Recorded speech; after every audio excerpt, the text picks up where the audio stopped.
Think of this as a day at the office for Wayne Pukinnick. It's dusty work, so he sits outside his house as he carves, coaxing human and demonic forms from stone. Sculpting, he says, earns him a pretty good living. Reasonable, because I'm a full-time carver, and I try to find a job, but it's hard to find a job, so I do my own work. The stone tell me what to make. First I start off the lakes, and then I go up all the way up from the lakes to the parka and the other arm and the other arm and go to the head. Quite unique in terms of the face, and the head's turned backward, of course. At the municipal office, local artwork is on display for visitors. The village government is trying to help Joe Haven artists sell to collectors and galleries outside. With vast distances and a harsh climate limiting economic opportunities in the north, art and culture have a whole new significance. Some of these pieces could sell at auctions in Toronto or London for tens of thousands of dollars.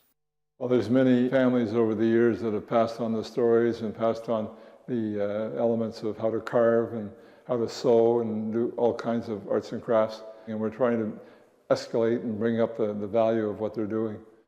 From a flat, featureless landscape that looks devoid of life, the Inuit people have lived and developed a rich culture, one that can take a plain rock and turn it into a piece of art like this. And these days, they're managing to even earn a living from it. This is a spirit. International trade lawyer Barry Appleton has one of Canada's largest private collections of Indigenous art. In years of travel across the Arctic, he's got to know the artists and find out why they carve, paint, create art. It's a living, yes, but it's also how they stay intimately connected with the land that provides their food, their inspiration.